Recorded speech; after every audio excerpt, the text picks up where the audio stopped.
I'm here with Apple, and some of the other dogs are running around. We actually have Bella visiting us right now, so you might see her if she deigns to make an appearance. But I have a very interesting and important announcement for you on this absolutely lovely first day of autumn. You know, on first day of autumn, you would think I'd want to be sitting next to a crackling fire on a wood-burning stove, but it's like 70 degrees. It's very, very pleasant. Even sitting in the sun is quite nice right now. But I wanted to tell you of something that I think especially those of you who have young children and grandchildren might be interested in. You remember about a year ago my wife wrote a short children's book about our boy Mulligan.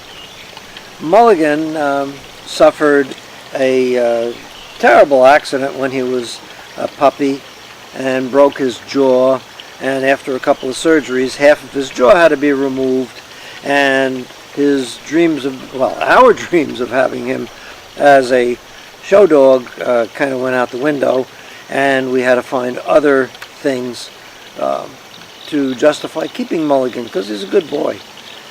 And so my wife Katie wrote a story talking about exactly that true incident and the repercussions, and it really told a very nice tale of having to find new purpose in life.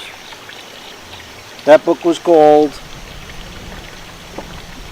Mulligan Man Finds His Purpose. It is available on Amazon.com, and I believe on at least Amazon UK and Amazon Australia and probably some other countries. And it has actually gotten some very good reviews. Well, there is a sequel available now. This one is called Mulligan Man and the Deep, Dark, Scary Basement. If you did see the original book, you'll know that there are references to the Deep, Dark, Scary Basement. And this book kind of carries it another step further. Now, the first one was essentially a true story. This one is a bit more imaginative, and it does still tell a very important story. A story of a little dog, a puppy, who has to face his fears.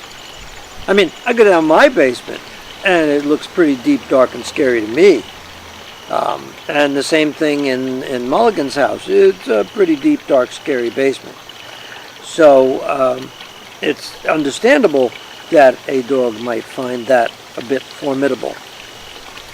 I'm going to read you just a few selected sentences from the beginning of this book. It's not as scary as you would think. If you have this in mind for a young child, I don't think it's something that's going to cause even a young child to lose any sleep over. From the very beginning, Mulligan woke from his nap. Arching his back, he stretched his front legs out, then he dropped his back, stretched his back legs as far as they would go, and stretched his neck forward.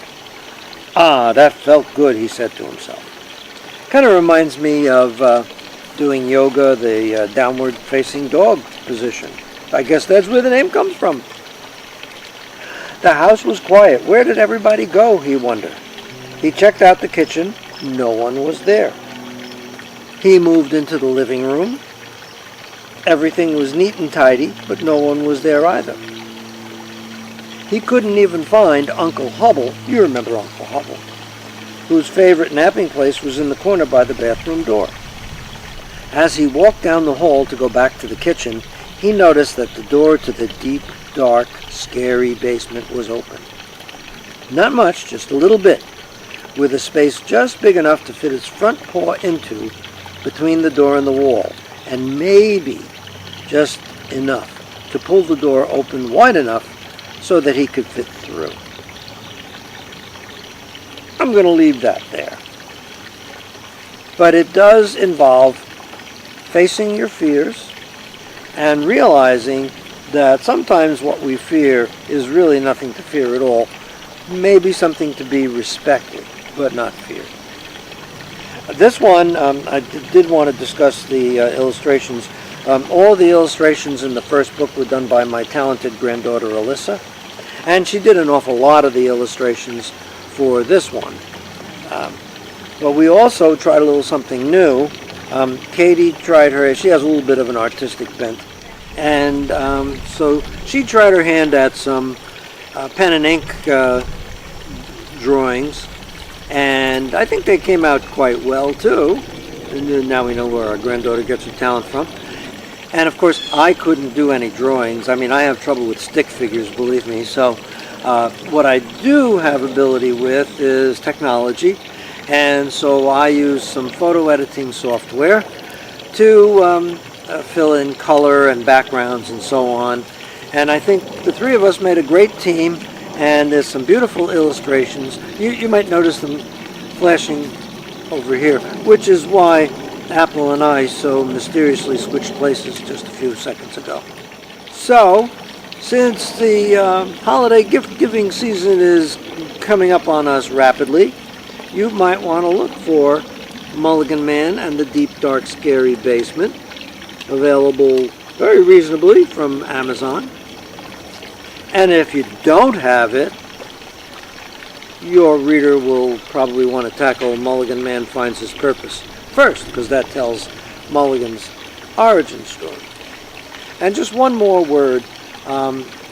Katie does have a wonderful way with words, so that she writes on a level that can be easily tackled by younger children, but it introduces a few words and usages that they can actually expand their knowledge by reading.